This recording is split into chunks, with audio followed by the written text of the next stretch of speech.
کراچی کے ایک پرانے اور نسبتاً خاموش علاقے میں ایک 5 منزلہ عمارت کھڑی تھی۔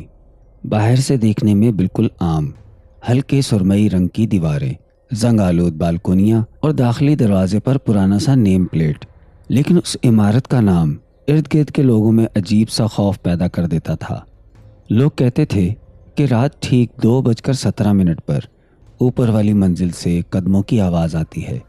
5ویں منزل کا فلیٹ پچھلے کئی سالوں سے خالی تھا، نہ وہاں کوئی رہتا تھا، نہ لائٹس جلتی تھی، نہ پانی کا استعمال ہوتا تھا، مگر ہر رات ایک ہی وقت پر ننگے پاؤں چلنے کی ہلکی سی آواز گونجتی تھی، ٹک ٹک ٹک۔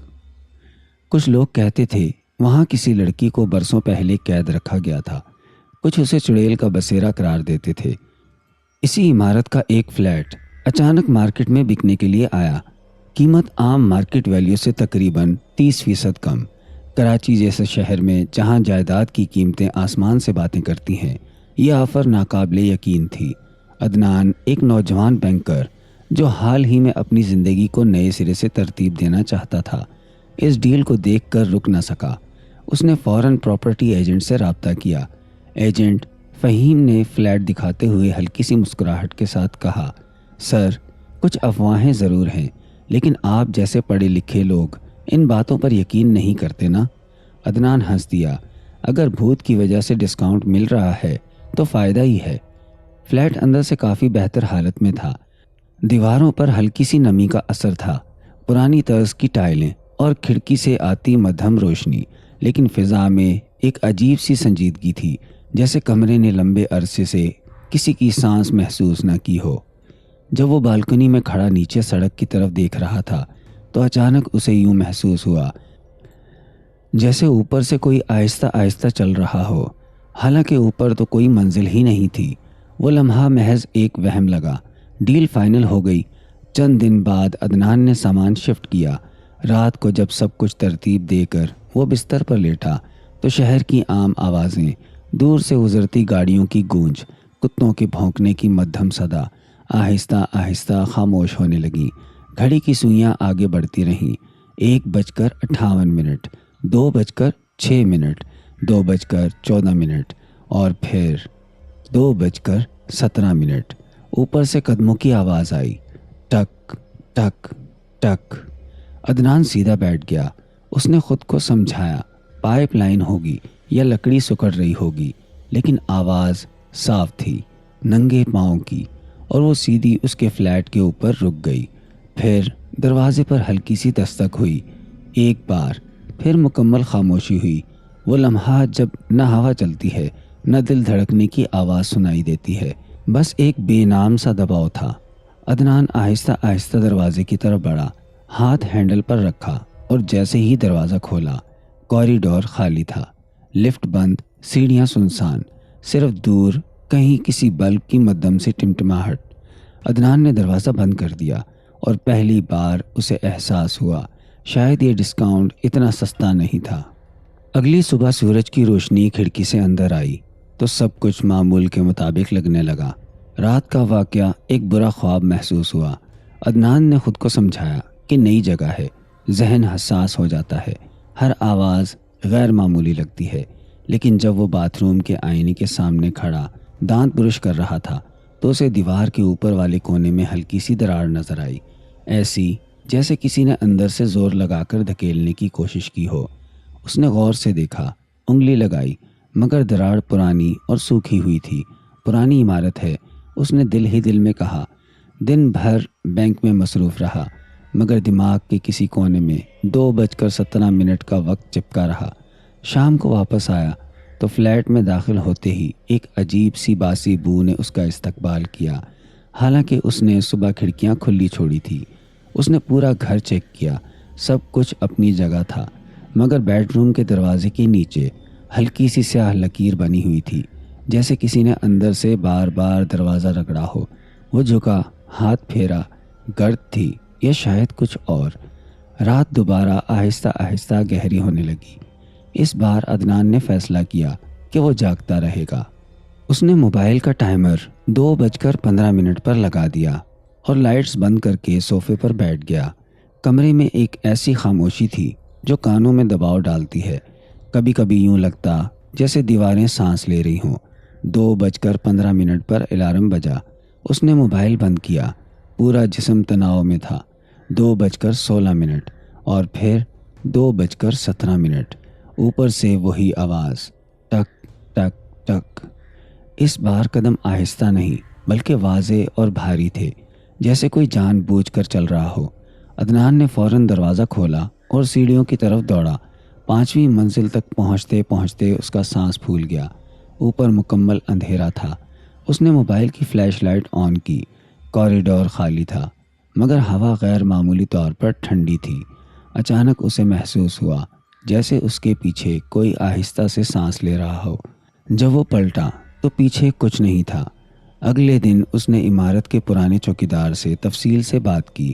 بوڑھا آدمی چند لمحے خاموش رہا، پھر بولا، بیٹا، یہ فلیٹ پچھلے 5 سال میں 7 بار بک چکا ہے۔ ہر مالک کچھ مہینوں بعد سستا بیچ کر چلا جاتا ہے۔ وجہ کوئی نہیں بتاتا، بس کہتا ہے ماحول ٹھیک نہیں۔ عدنان کے اندر بے چینی کی ایک لہر دوڑ گئی۔ اس نے پراپرٹی کے ریکارڈ نکلوائے۔ واقعی ہر ٹرانزیکشن جلدی میں ہوئی تھی، قیمت پہلے سے کم، جیسے کوئی جان بوجھ کر ویلیو گرا رہا ہو۔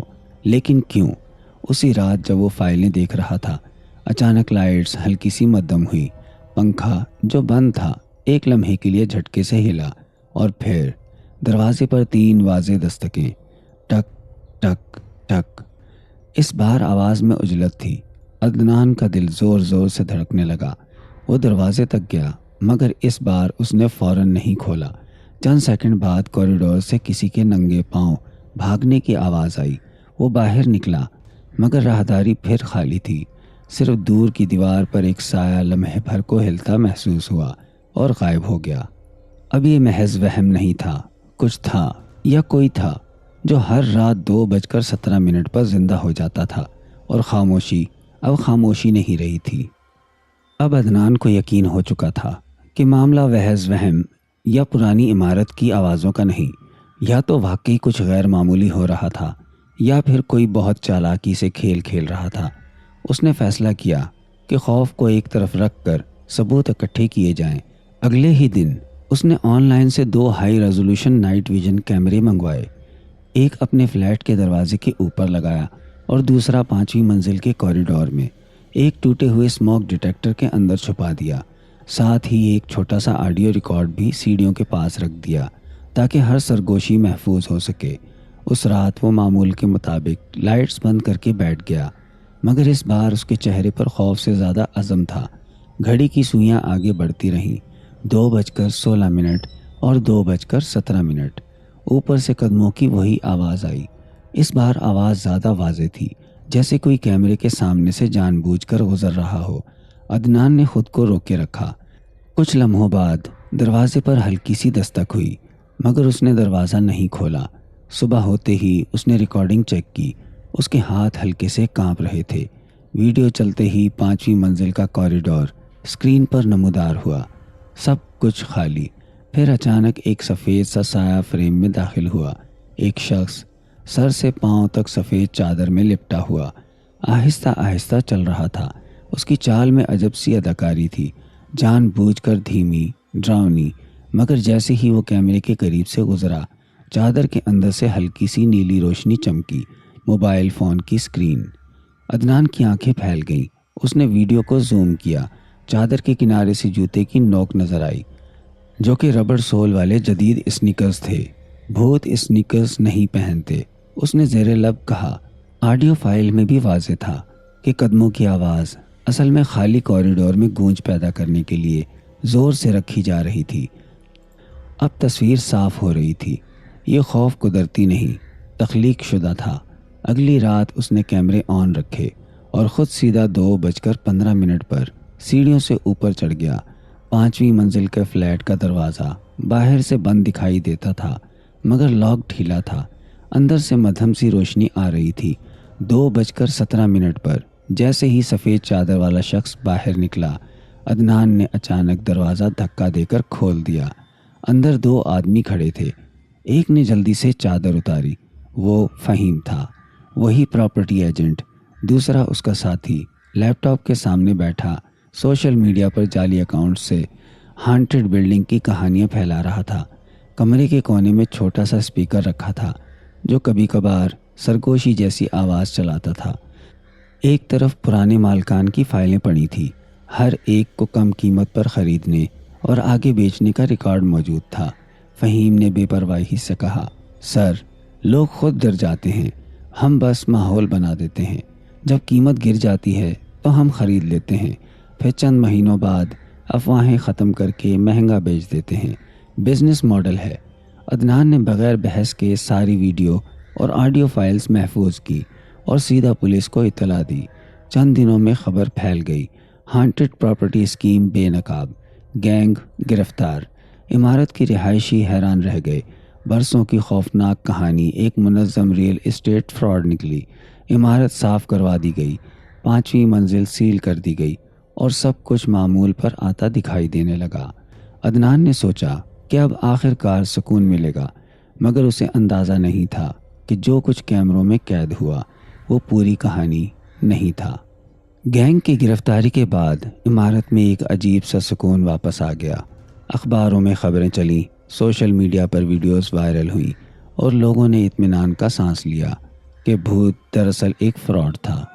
5ویں منزل کو دوبارہ مرمت کیا گیا، دیواروں پر نیا پینٹ ہوا، ٹوٹے ہوئے بلب بدل دیے گئے اور کچھ ہی ہفتوں میں نئے کرایہ دار بھی آ گئے۔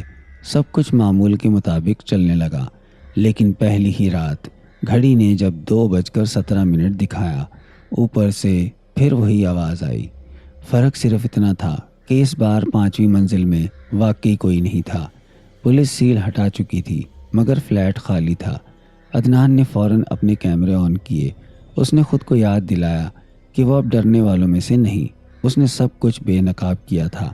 کوریڈور کی لائیو فیڈ اس کے موبائل پر چل رہی تھی۔ خالی راہداری، مدھم روشنی، کوئی انسان نہیں، مگر قدموں کی آواز واضح تھی۔ آڈیو میٹر اسکرین پر حرکت کر رہا تھا، جیسے کوئی کیمرے کے بالکل سامنے سے گزر رہا ہو۔ اچانک مائک میں ایک مدھم سی سرگوشی قید ہوئی، میں یہاں ہوں۔ عدنان کا گلا خشک ہو گیا۔ اس نے فوراً 5ویں منزل کی طرف دوڑ لگائی۔ سیڑھیاں چڑھتے ہوئے ہر قدم کی باز گشت عمارت میں گونج رہی تھی۔ جب وہ اوپر پہنچا تو کوریڈور خالی تھا، بالکل ویسا ہی جیسا کیمرے میں دیکھ رہا تھا، مگر ہوا غیر معمولی طور پر ٹھنڈی تھی اور دیوار کے کونے میں تازہ نمی کا ایک دھبا ابھرا ہوا تھا، جیسے کسی نے اندر سے ہاتھ رکھا ہو۔ اچانک تمام لائٹس ایک لمحے کے لیے بند ہو گئیں اور مکمل اندھیرا چھا گیا۔ پھر بجلی واپس آئی، مگر کیمروں کی اسکرین بلیک ہو چکی تھی۔ ریکارڈنگ فائل بعد میں چیک کی گئی تو 2:17 پر ویڈیو اچانک رک گئی تھی۔ نہ کوئی سفید چادر، نہ کوئی انسان، صرف ایک فریم جس میں کوریڈور کے آخری سرے پر ایک دھندلا سا سایہ نظر آ رہا تھا، ایسا سایہ جس کی کوئی واضح شکل نہیں تھی۔ اور پھر مکمل آڈیو ڈراپ، ڈیڈ سائلنس۔ کچھ دن بعد عدنان نے فلیٹ بیچ دیا، اس بار مناسب قیمت پر۔ اس نے کسی کو 2:17 کے بارے میں کچھ نہیں بتایا۔ عمارت میں لوگ آتے رہے، جاتے رہے، زندگی چلتی رہی، مگر کبھی کبھی رات کے اس مخصوص وقت پر 5ویں منزل سے اب بھی ہلکی سی آواز آتی ہے، کیونکہ کبھی کبھی انسان خوف پیدا کرتے ہیں اور کبھی کبھی کچھ جگہیں واقعی یاد رکھتی ہیں، اور کچھ وقت 2:17 ہمیشہ کے لیے وہیں رک جاتا ہے۔